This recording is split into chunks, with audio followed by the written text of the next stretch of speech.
Well, good morning. Welcome to Sunday morning in Mountain Vista UU. It is so great to see you all here today. We have a really fun service today. We're looking at Edgar Allan Poe's The Raven, just in time for, well, usually it's, Halloweenish outside. It is slightly cooler. The rain yesterday helped, so that's nice. This is also, for me, I'm going to have some fun with you this morning because this is a participation Sunday. So first step of participation is we're going to do it all with our hands, with our voices, possibly our feet, not with our cell phones. So take a quick second and double check. So we're going to set that down. Now the first participation is I need just a nice beat. So let's see how this works on the floor. Just with your heels on the floor, just give me a one.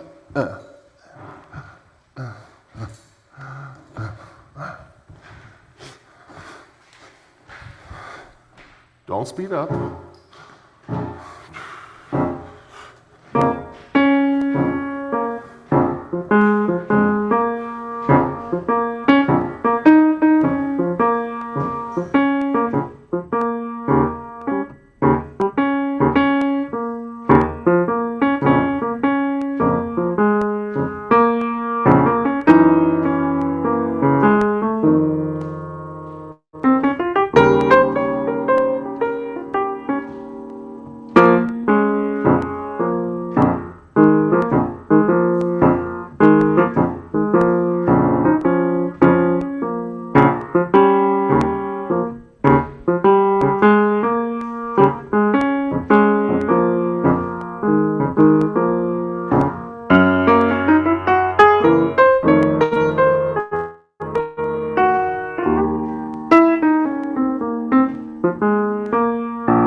Good morning, and welcome to Mountain Vista Unitarian Universalist here in beautiful Tucson, Arizona. My name is Alex, and I'll be your pastoral associate today. Whether you're joining us in person or tuning in from the comfort of your home, we are grateful to have you with us for this special service titled The Raven. Before we begin, we'd like to acknowledge the land on which we gather, land that has been cared for by the Tohono and Yaqui peoples for generations. We honor their enduring connection to this land and its resources, and we strive to respect and learn from their wisdom. Today's service is one of reflection and resilience.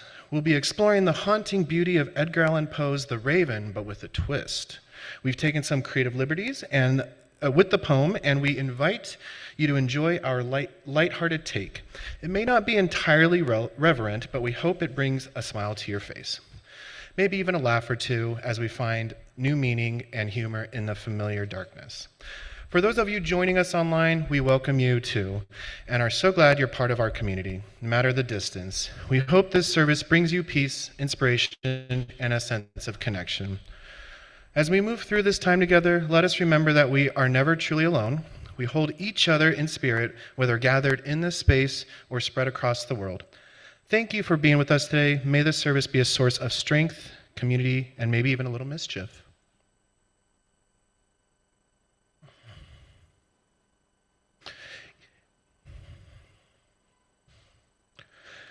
Each week, our children begin their Sunday religious exploration, lighting our chalice. Just as we do here in our sanctuary, they don't change the words from week to week. They always speak these words and do hand motions, which we are learning from them. We say a line and show you the gestures, and you echo it back to us. This is the church of open minds. This is the church of helping hands. This is the church of loving hearts. Good. Let's do it all together. And then Reverend Matthew will light our chalice. This is the church of open minds. This is the church of helping hands. This is the church of loving hearts. Thank you.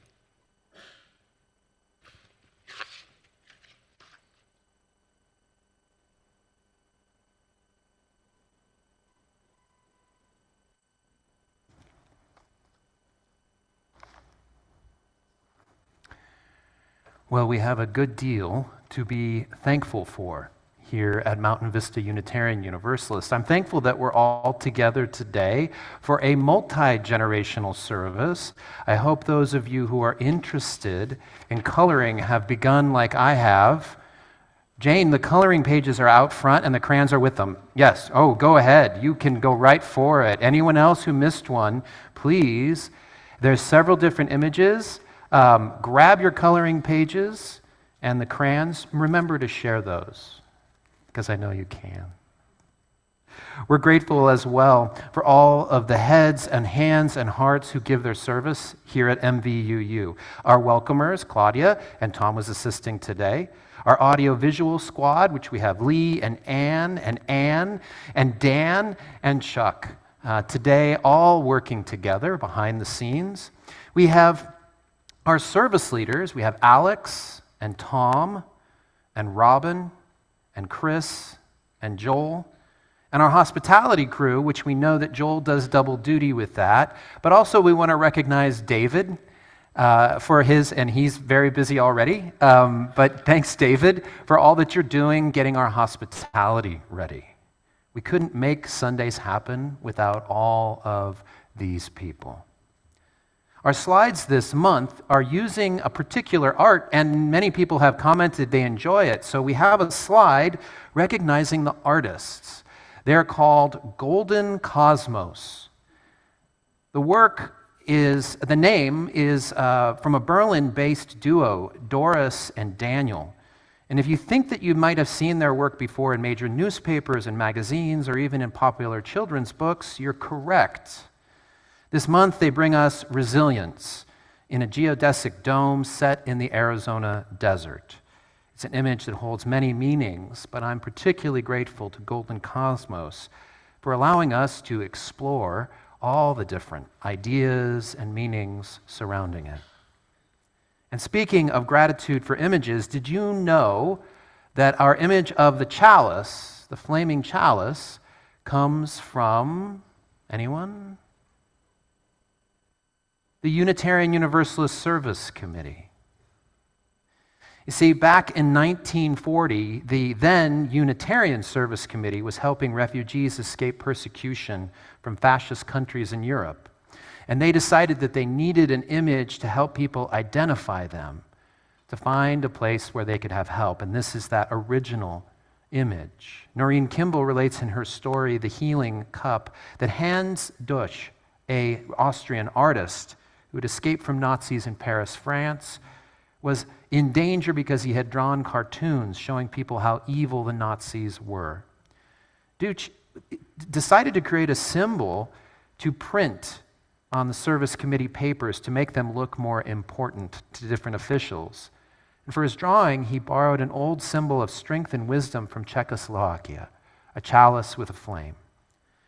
In it, this chalice is a cup, and it was used to offer healing drink to those in need. But it also showed a flame atop the chalice, because a flame was often used to represent spirit of helpfulness and sacrifice. That became a trusted symbol then in Europe. And because of its many meanings, it became the symbol of our faith tradition with many, many variations, as many as we have congregations. Our flaming chalice is just one reason that I'm grateful for the Unitarian Universalist Service Committee, who is our woven basket recipient this month. We take a collection all month for them and their work worldwide in the basket, which is outside of those doors, and that sits next to a wooden bowl, and that's for your contributions and support for our congregation. So whatever that you can offer in gratitude for either the work of our congregation in that wooden bowl or for the work and history of the Unitarian Universalist Service Committee, know that anything and everything that you give is gratefully received. Thank you. I told you all, it's a morning of participation, so none of you all gets away with just sitting here and staring this day. So, in our hymnal, number 53, I want to point out that we have a shelf just inside the door in our front hall, our covenant hall, that has 3 different hymnals on it. Our gray one, our teal one, and we also have a purple one, which is our Spanish language hymnal. You are always welcome to grab a hymnal, and there's a sign up top that tells you which one you need for the day, and sometimes both of them. Sometimes you need the gray and the teal. So you can always grab one there, but our words are also always, almost always, on the screen. So if it helps you to see music, if it helps you to see what the hymns look like on a page, grab a hymnal. You're always welcome to. Just put it back at the end of the service when you're done. Otherwise, would you rise and sing with us? Number 53, I Walk the Unfrequented Road. Another text from an old, early 20th century Unitarian author.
Once in a while.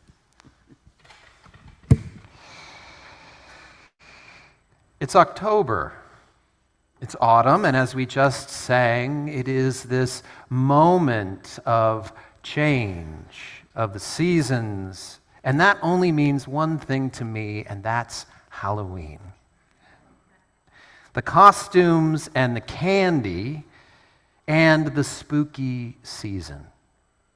And we have a unique situation today in that many, if not all, of our worship leaders are men. And we wanted to ask some of them about what it's like to talk about our fears. So we wondered first, do you like to be scared? Chris, do you like to be scared? Not really, no. I feel like foundationally a lot of my life has been spent being scared of one thing or another. And I really hate what we're going through right now because I do not enjoy being scared in that kind of fundamental sort of way. Now, for funsies, like in movies and so forth, I mean, Alex and I often go to the Loft on Monday nights for their Mondo Mondays, serving of awful, usually quite often horror films, which are so ridiculous that it's impossible to be scared at most of them. Alex, do you want to jump in here? Sure. Do you like being scared? Kind of similar answer. I do. I love horror movies, like beyond the crappy Loft movie. Horror movies we see, they're not all crappy, but the Mondo Monday ones are. I love horror movies, and I like being scared when I'm doing it to myself, like going to a haunted house. Yeah. I've been scared in real life where I don't have control of it, and that's not really, no. Yeah. I don't Robin, like that. how about you? Do you like being scared? No, not really. Yeah, no, similar answer. I don't like being scared for me or for people I love, but horror movies are different. Those are ridiculous, and I really like the ones that wrap themselves up so you don't have bad dreams afterwards. Thank you. Joel, how about you? I hate being scared.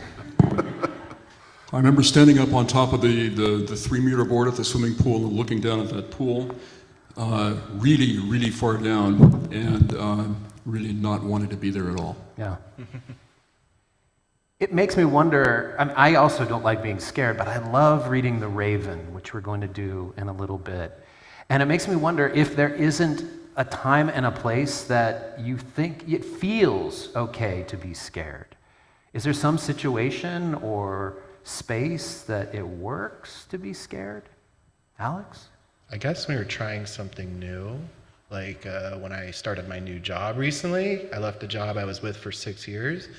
Granted, I wasn't happy there and I wanted to get out of there, but I was there for so long, I kind of did a lot of things since then, and I knew that if this new job didn't work out, I was worried about being screwed. So far it's been going well, but yeah, that was a little scary. But I guess I always think of that as different than the scared I was thinking of, but it's the same thing really.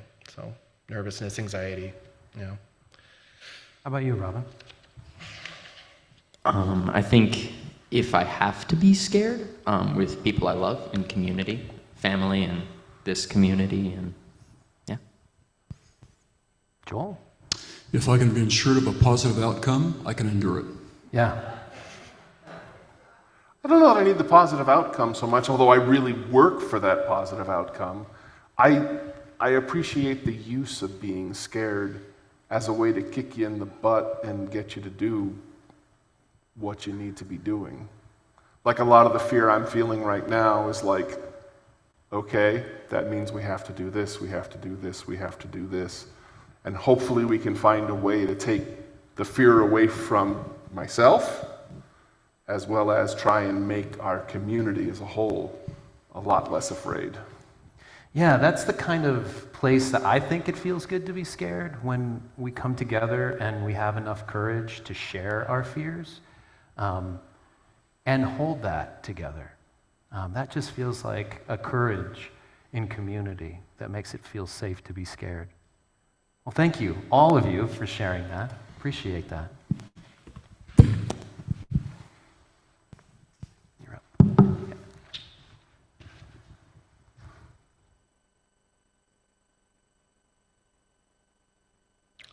I invite you now to a time of meditation, of breathing just as your body needs, of resting right where you are at, of being present to your roots of resilience. Take a few slow breaths. Feel the gravity of the earth holding you in place. Wiggle your toes as if they were roots. Roots connect you to the earth, lending you strength. Gently sway in the wind, turning your body like a trunk of a tree, leaning this way and that, bending as the air pushes and pulls. What surrounds you may sway you, make you bend and feel unbalanced. Wiggle your toes. Know that your roots can hold you as you grow and learn. A tree is nourished by the soil and water. You are nourished by food the earth grows and the water it provides. You are cared for and loved by many people. Breathe deeply. Again, breathe deeply. And still yourself. Know that your roots are strong. Wiggle your roots.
Tom and I will be sharing with you the poem by Dr. Samuel John Hazo, Seesaws.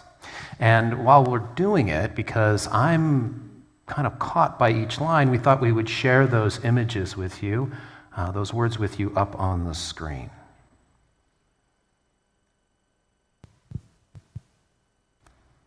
The bigger the tomb, the smaller the man. The weaker the case, the thicker the brief. The deeper the pain, the older the wound. The graver the loss, the drier the tears. The truer the shot, the slower the aim. The quicker the kiss, the sweeter the taste. The viler the crime, the vaguer the guilt. The louder the price, the cheaper the ring. The higher the climb, the sheerer the slide. The steeper the odds, the shrewder the bet. The rarer the chance, the brasher the risk. The colder the snow, the greener the spring. The braver the bull, the wiser the cape. The shorter the joke, the surer the laugh. The sadder the tale, the dearer the joy. The longer the life, the briefer the years.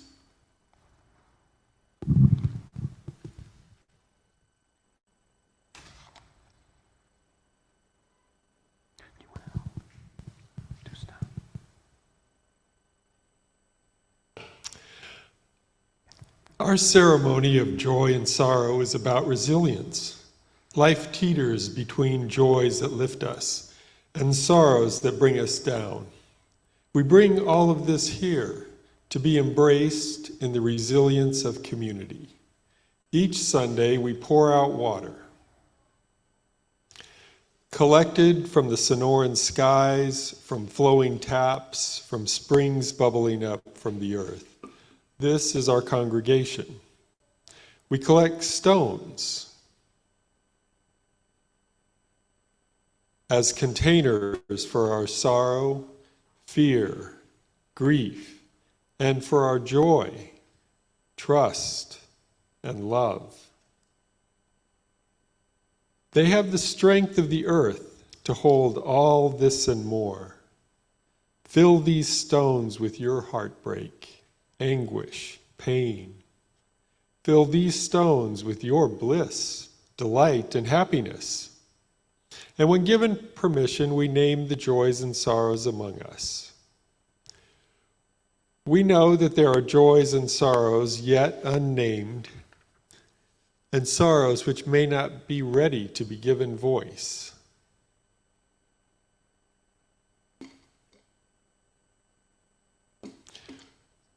We hold it all, a communal seesaw, balancing celebration and comfort. This is our resilience.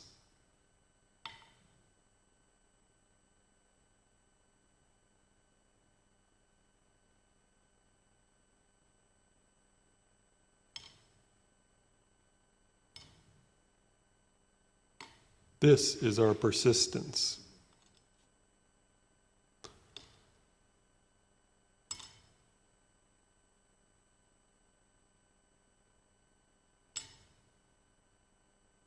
Thank you. Pastoral Care Committee. Our Pastoral Care Committee is here to listen, to hear what is happening in our lives as we seesaw back and forth. They want to hear our fear and our hope. They want to hear our sorrow and our joy. They want to hear what is happening in your life so that they can in turn lead our congregation. Lead us in comfort, meeting you where you are at, leading us in celebration. Because this is our community, this is our resilience, and this is how we heal.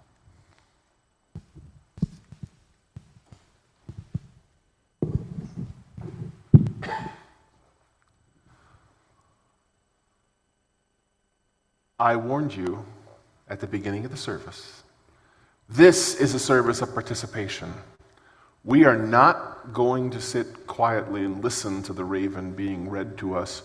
We are the atmosphere in which the raven takes place. So, you have a job, and I will try and cue you through it as best I can. First of all, there's a spot where there is rapping on the chamber door. What we did before with our heel, since not all of you have the lovely resonant wooden box sitting next to you, let's instead use our heel on the ground and rap. There we go. Just quietly at first, and then there's a time when it'll be a little louder, and you'll hear that in the poem. So we have tapping. We have rustling wind. Take your hands. And the wind gets a little louder. And the wind gets a little softer. And then the wind rubs away. And then there's a moment where the curtains rustle. And then the curtain rustle just goes away. You can also do it on your trousers or whatever you've got that rustles. Then, rustling wind, we have a heartbeat. This just happens a few places here and there throughout whenever the tension builds and then it fades and there's nothing. And then we have two more fun things. Whenever the name of the lady of the poem is mentioned, you respond by echoing her name and letting it drift off into the sun. So when they say, Lenore, you go, Lenore, Lenore, Lenore, Lenore. like a tape delay, so you just go, Lenore, Lenore, Lenore, Lenore. And you do the same thing for the other thing. Whenever you hear, nevermore, you go, nevermore, nevermore, nevermore, nevermore. And just let it float away. You got your instructions? You good? A little bit of mute music to set the tone.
Once, upon a midnight dreary, while I pondered weak and weary over many quaint and curious volume of forgotten lore.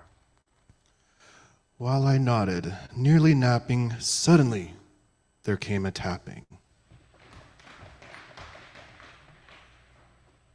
As of someone gently rapping at my chamber door. "'Tis some visitor," I muttered, tapping at my chamber door.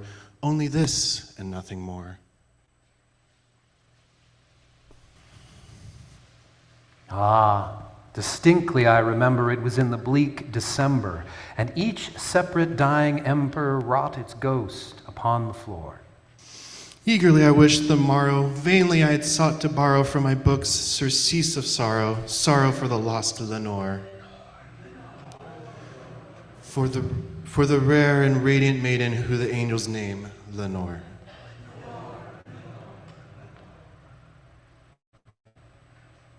Nameless here forevermore. And the silken, sad, uncertain rustling of each purple curtain thrilled me, filled me with fantastic terrors never felt before, so that now to still the beating of my heart I stood repeating. "'Tis some visitor entreating entrance at my chamber door. This it is and nothing more."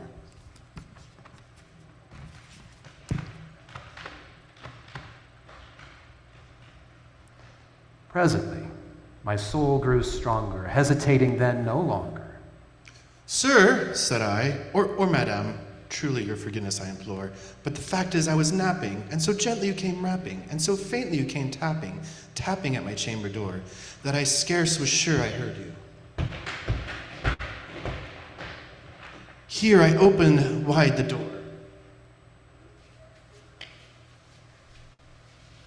Darkness there, and nothing more.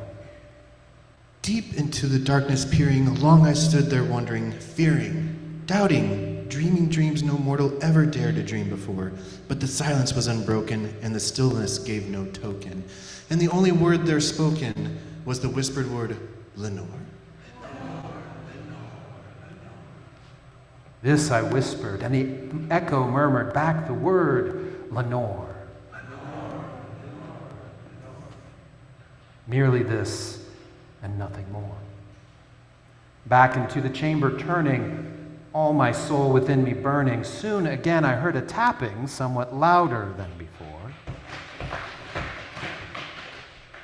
Surely, said I, surely that is something at my window lattice. Let me see then, what thereat is, and this mystery explore. Let my heart be still a moment, and this mystery explore. 'Tis the wind, and nothing more. And open here I flung the shutter when, with many flirt and flutter, in there stepped a stately raven of the saintly days of yore. Not the least obeisance made he, not a minute stopped or stayed he, but with mien of lord or lady, perched above my chamber door, perched upon a bust of Pallas, just above my chamber door, perched and sat, and nothing more. Then this ebony bird beguiling my sad fancy into smiling, by the grave and stern decorum of the countenance it wore. Though thy crest be shorn and shaven, thou, I said, art sure no craven, ghastly grim of ancient raven, wandering from the nightly shore. Tell me what thy lordly name is on the night's plutonium shore. Nevermore. Much I marveled this ungainly fowl to hear discourse so plainly, though its answer little meaning, little relevancy bore. Doubtless, said I, what it utters is its only stock and store, caught from some unhappy master whom unmercifully disaster followed fast and followed faster till his songs one burden bore, till the dirges of his hope that melancholy burden bore of never, nevermore. Nevermore. But the raven, still beguiling my sad soul into smiling, straight I wheeled a cushioned seat in front of bird and bust and door. Then upon the velvet sinking, I betook myself to linking fancy unto fancy, thinking what this ominous bird of yore, what this grim, ungainly, ghastly, gaunt, and ominous bird of yore meant in croaking, nevermore. Nevermore.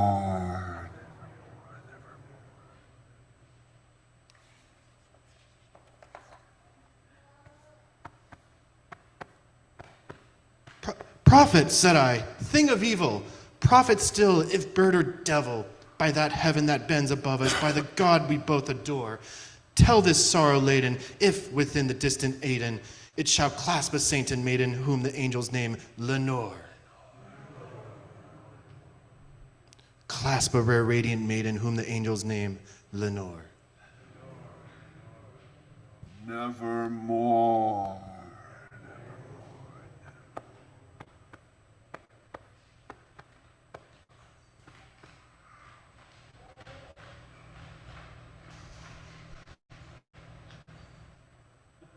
And the raven, never flitting, still is sitting on the pallid bust of Pallas just above my chamber door. And his eyes have all the seeming of a demon's that is dreaming. And the lamplight o'er him streaming throws his shadow on the floor. And my soul, from out of the shadow that lies floating on the floor, shall be lifted nevermore. Nevermore.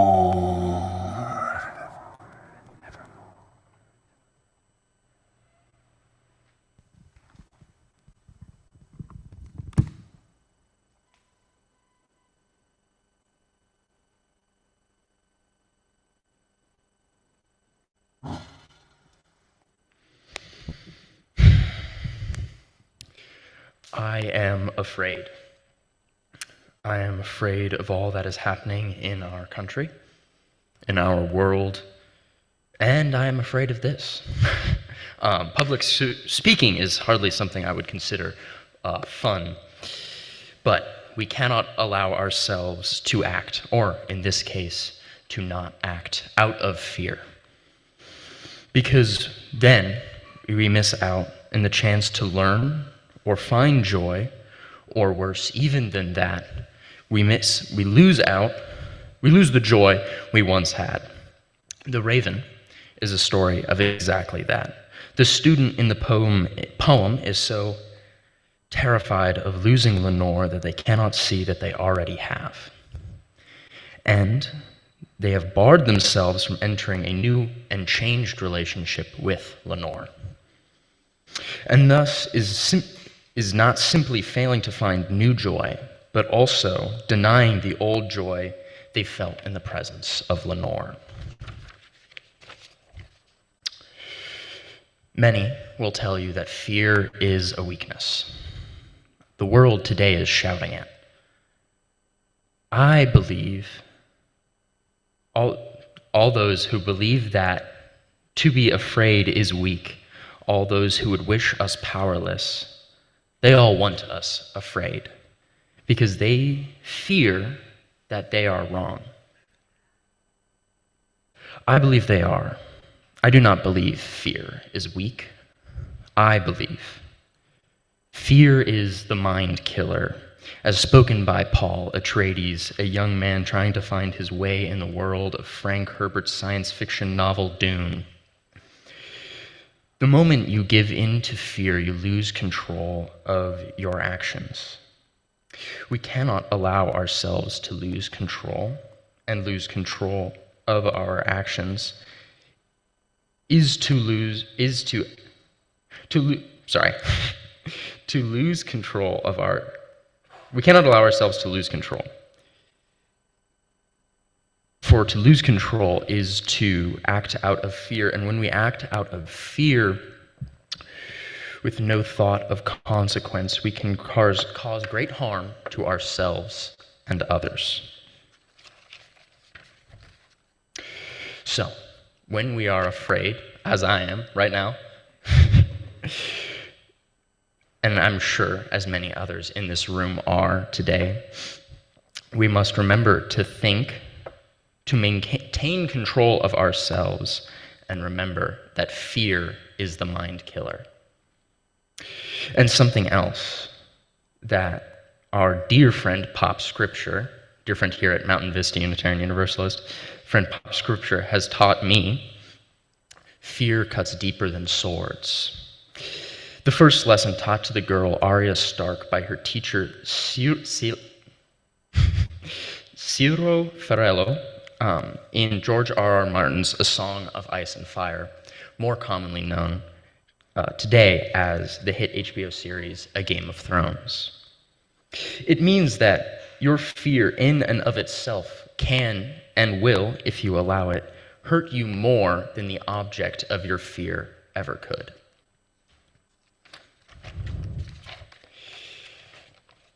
It means that your fear is almost always worse than what comes to pass. Not every time, but today, my fear, if I had allowed myself to not talk, would have been worse than this.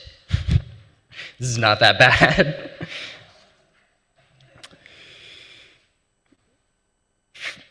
For if we act out of fear, you may very well find yourself the cause of it. And still, in spite of this, I do not believe fear is a weakness. No, I believe that fear, as it is said by the Doctor and his companion, Clara Oswald, in the hit British television series Doctor Who, is a superpower. But how?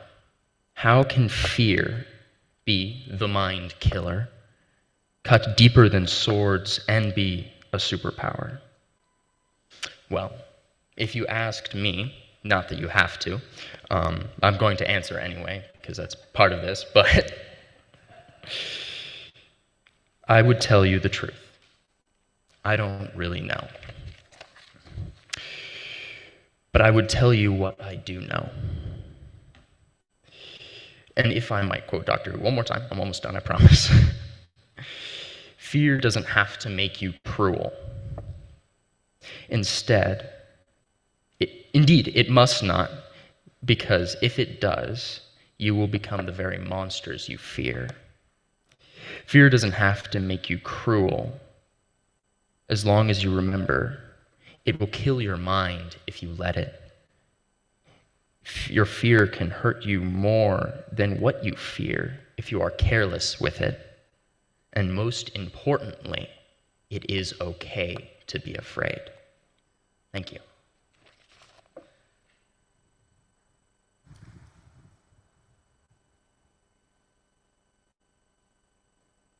Oh, my turn. Sitting here enjoying the words and enjoying everything, and oh, isn't something supposed to happen here? Oh, yeah, we're gonna sing. Number 360 in the gray hymnal, Here We Have Gathered, as of course the words will almost always be on the screen as well too. Rise and sing with us.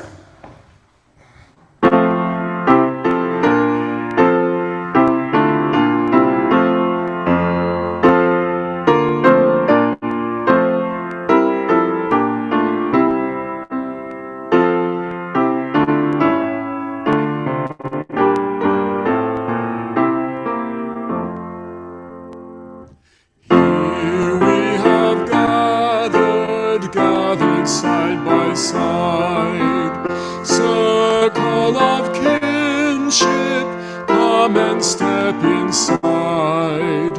May all who seek here find a kindly word. May all who speak here feel they have been heard.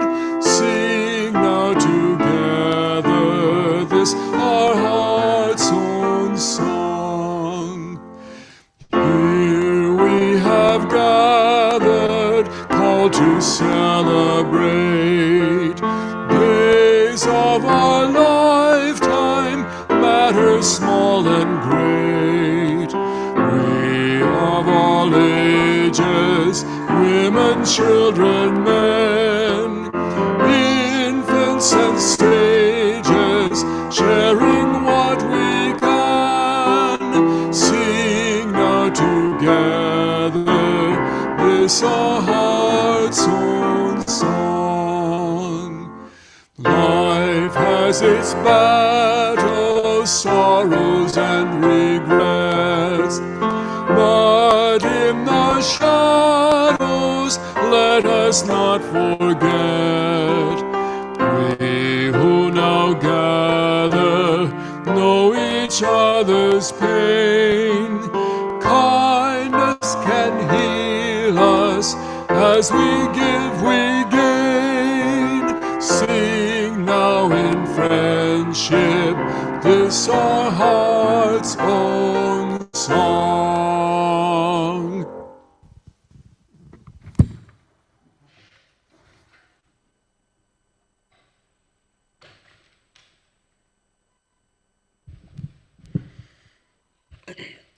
The future is happening now.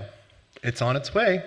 We envision a future different from today, and we are building resilience so to engage, love, and transform it into something new. There are many things happening at MVUU in our faith tradition and in our local community that you can join in to be a part of in our envisioning and creating the future. Today at MVUU, we first have the grief group. Each Sunday upstairs, our grief group meets, led by Terry and Ann. All are welcome to join to share in grief, comfort, and companionship. We also have Pima County Justice for All, and Margot Cohen will be speaking on behalf of this.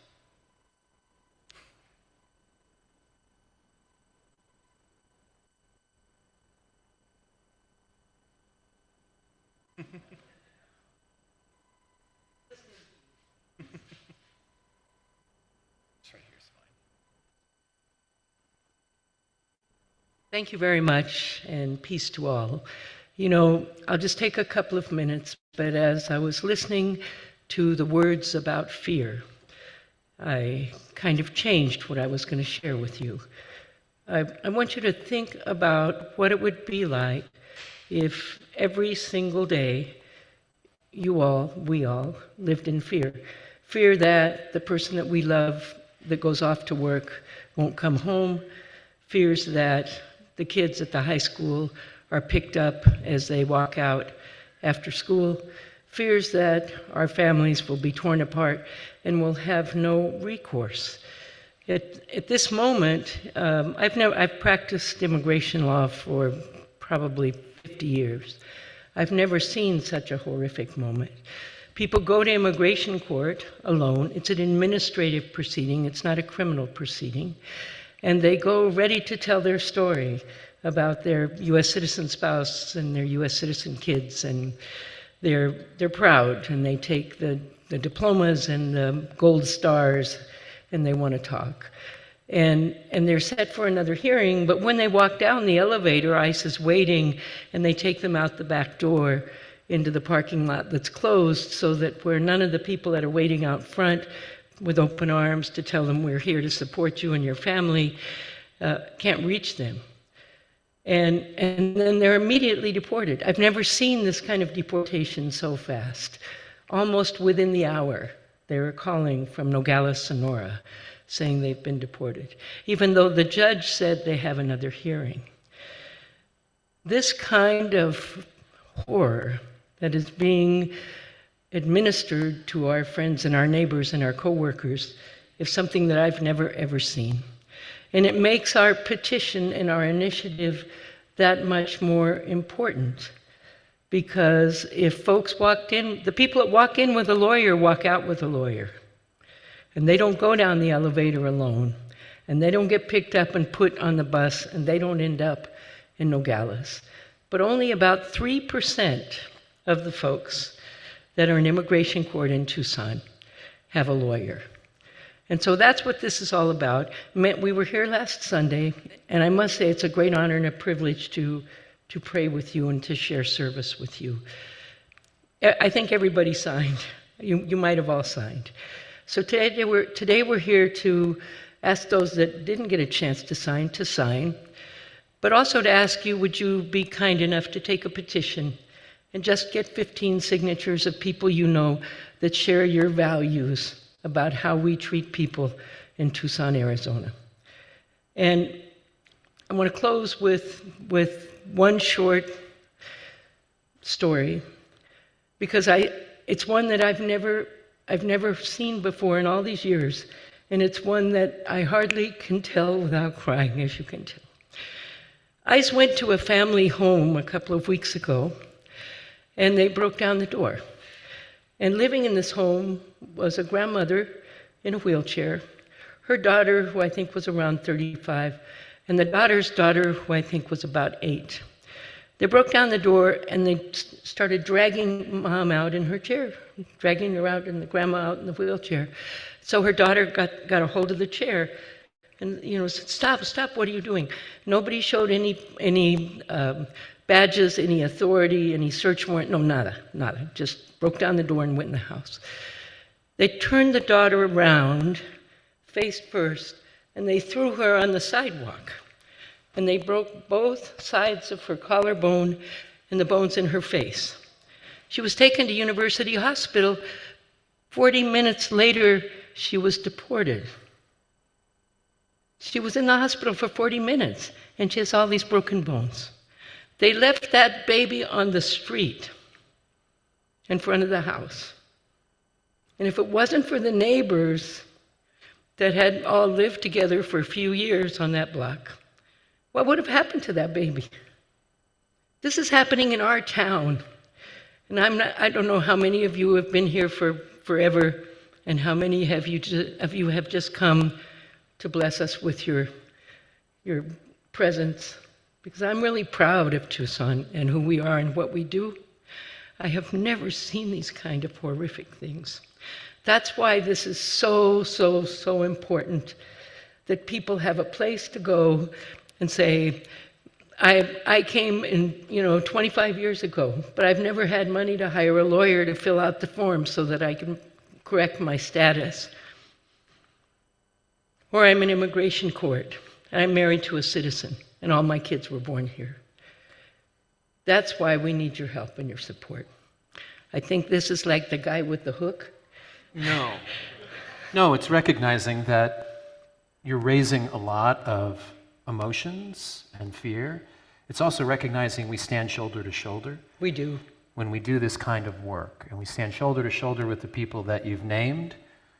And with this petition, with the opportunity we have to take this out into the community, we can build that shoulder to shoulder within the court system itself. Thank you so much for being here today. Thank you all. Thank you.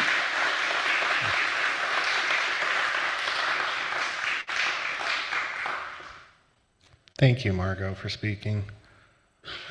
Renew you. If you are new or a long-term participant here at MVUU, please join Reverend for the final Renew You session today. He'll be talking about how our Unitarian Universalist congregation and church institution functions. Next Sunday, October 19th, we will welcome new members. If you are interested in joining, please let them know right away. And Tom Bunch will come and speak about No King's Day.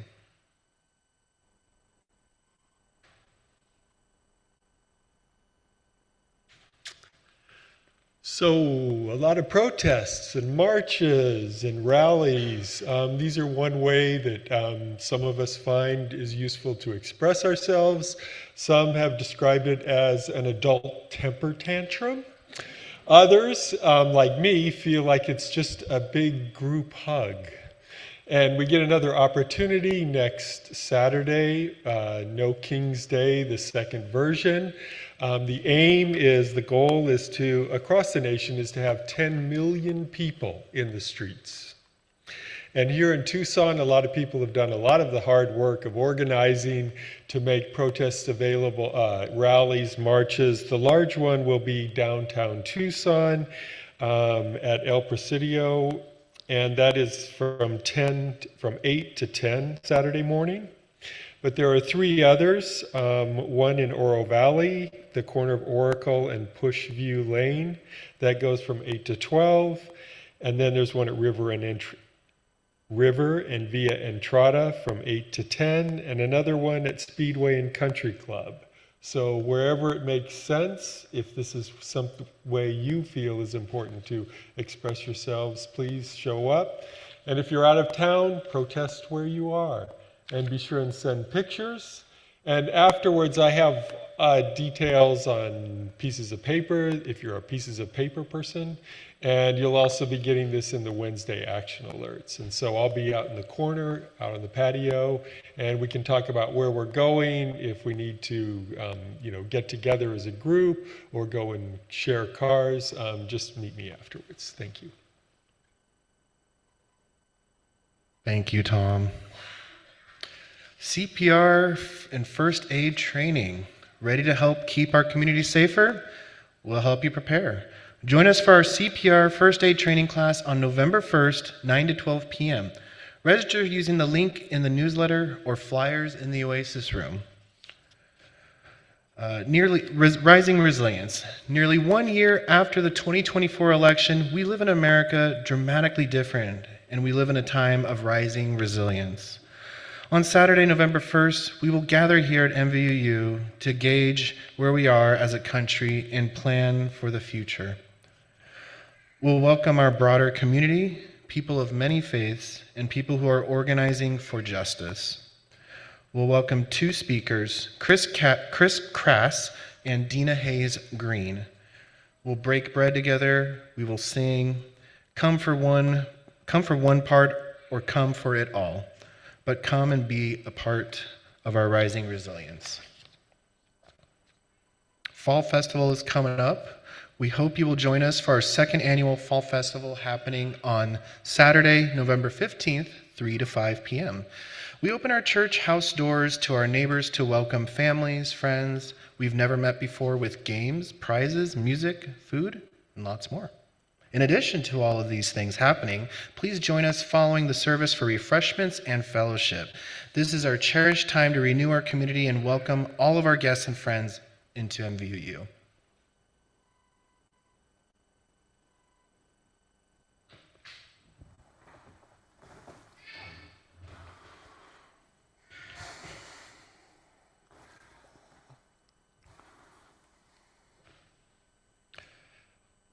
For the reading, we'll be reading Resilient Enough to Say Yes by Reverend Ashley Horan. You are loved beyond belief. You are part of a we, a great cloud of witness, living and dead, who have insisted that this beautiful, broken world of ours is a blessing worthy of both deep gratitude and fierce protection. Our ancestors and our descendants are beckoning us, compelling us onward toward greater connection, greater compassion, greater commitment to one another and to the earth. Together, we are resilient and resourceful enough to say yes to that call, to make it our life's work in 1,000 different ways, knowing that we can do no other than bind ourselves more tightly together and throw ourselves into the holy work of showing up again and again, to be a part of building that world of which we dream, but which we have not yet seen.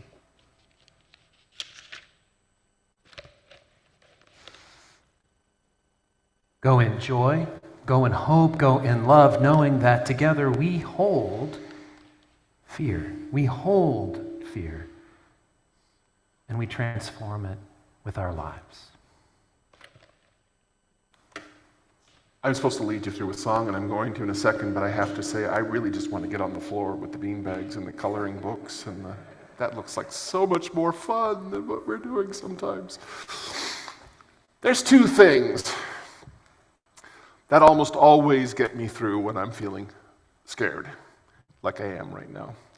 One is silliness. The people who are showing up to the Portland protests in the big inflatable frog and unicorn costumes and the T-Rex things, those people are my heroes. Someday I'll talk to you about the Zazu, the history of the people who protested, the French people who protested Hitler in Paris, by doing almost the same kind of thing, showing up and just being silly, challenging SS officers to dance-offs, and prompting one French general to say, they're just not taking this war seriously enough. The other thing that gets me through, in addition to silliness, is singing.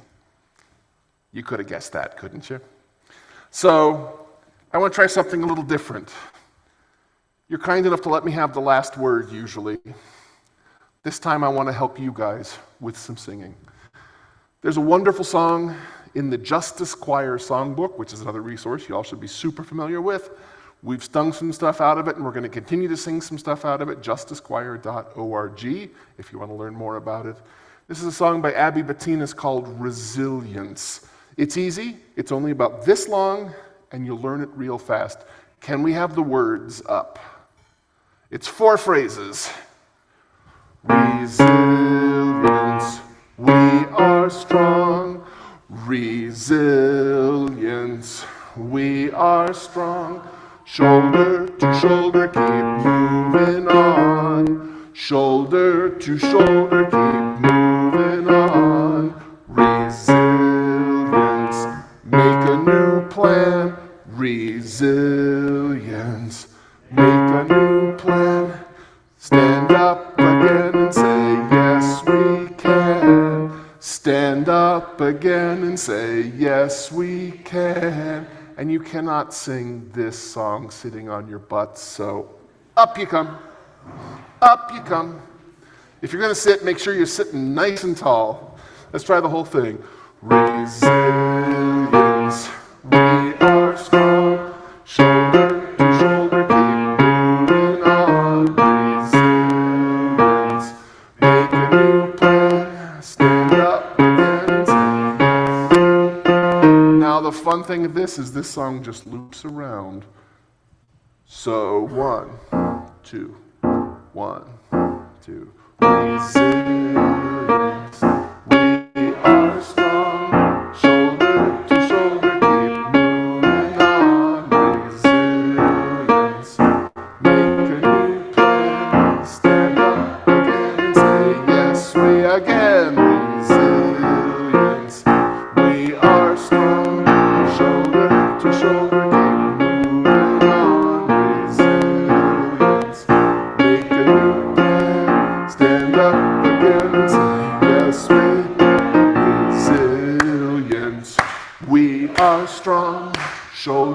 to shoulder, keep moving on. Resilience. Make a new plan. Stand up again and say, yes, we can. Resilience. We are strong. Shoulder to shoulder, keep moving on. Make a new plan. Stand up again and say, yes, once more. Resilience. We are strong. Shoulder to shoulder, keep